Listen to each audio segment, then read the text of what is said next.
ชีวิตนางวันทองนางวันทองอยู่อเมริกานี่แหละนั่นว่าเป็นนางวันทองสองใจเด้อ มันโมมีสองหรอกหาผู้หนึงยังโมมี หาผู้หนึง ตะกี้หันสามใจสี่ใจอยู่ พอเลือกผู้บ่าว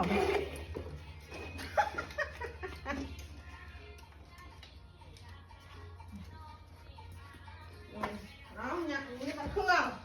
Come on out, Papa. Drink some water.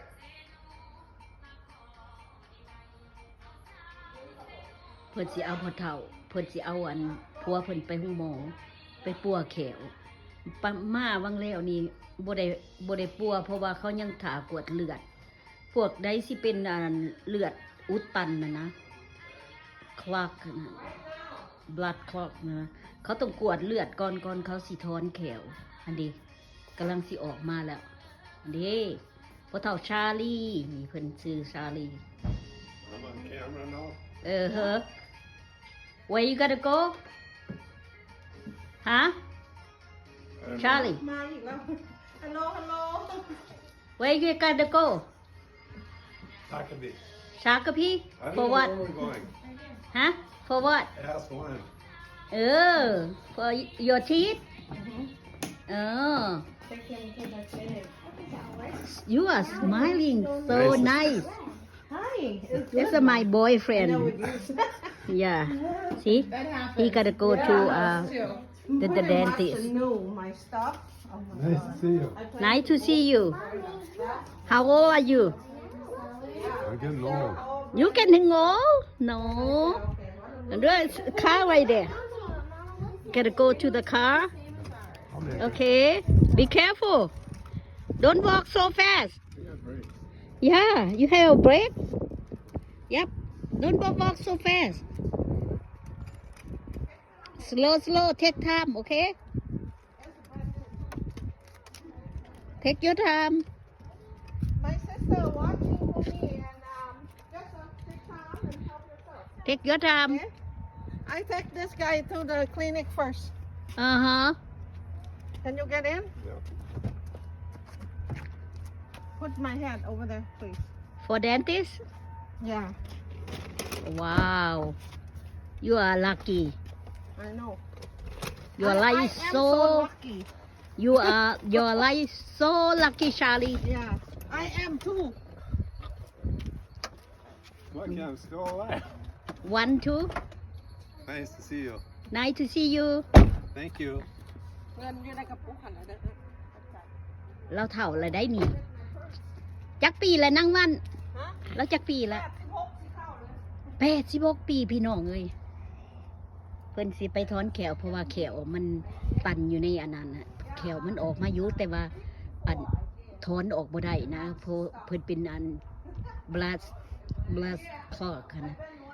อันน่ะเขาจะต้องไปถอนอยู่ห้องหมออยู่นี่เขาบ่ถอนเองได้คือบ้านเฮาได้เพิ่นต้องไปถอนอยู่ห้องหมอแล้วในหมอก็ต้องกวดเลือดก่อนเพิ่นย่านเวลาเขาจะถอนออกมาแล้วเลือดมันสิบ่หยุดนะแล้วก็ต้องได้มาไปสุดแล้วนี่เขากวดเลือดแล้วเขาให้มาพักผ่อนอยู่เฮือนก่อนจนกว่าเลือดมันสิเป็นปกติแล้วเพิ่นก็จังสิได้ไปถอนใหม่ชาลี Bye bye. บายบาย see you See you after a while. อย่าโอเคเท่านั้นเลยเด้อพี่น้อง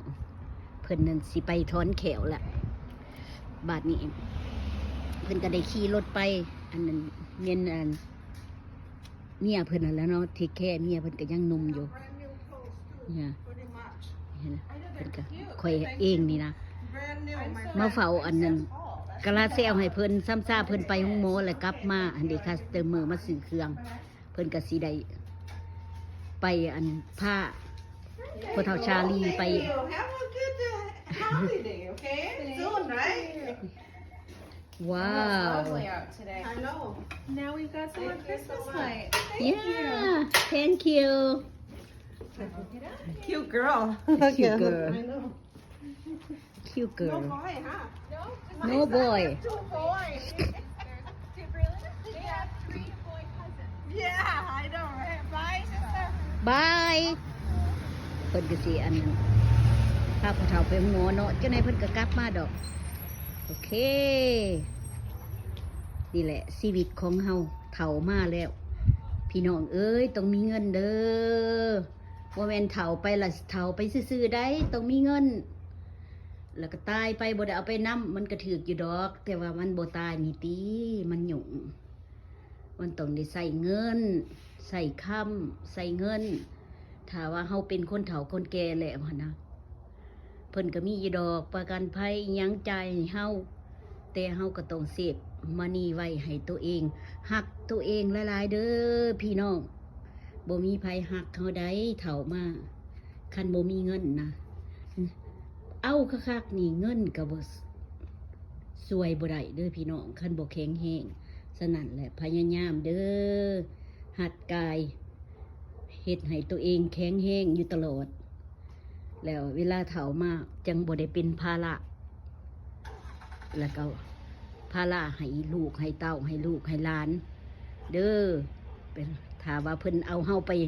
นอนอยู่ในซิงโฮมบ่หรือนอนอยู่เฮือนผู้เฒ่าผู้แก่เฮาก็บ่ได้เป็นภาระให้พวกหมอพวกแพทย์พวกหมอหลายฉะนั้นแหละจังว่าเฒ่ามาแล้วอายุกาย60ขึ้นไปล่ะพยายามเด้อทำหัดกายบ่มีไผเฮ็ดให้เด้อนอกจากตัวเองสิเฮ็ดเอาเองเด้อเท่านั้นเด้อถ้าว่ามักก็กดไลค์กดแชร์ให้กันเด้อถ้าว่าคลิปนี้มีประโยชน์แก่ทานก็ดี แก่อายแก่น้องแก่พี่แก่น้อง แล้วก็ Subscribe ให้เด้อจะได้มีกำลังใจเฮ็ดคลิปหน้ามาให้เบิ่งอีกเนาะโอเคขอบใจหลายๆ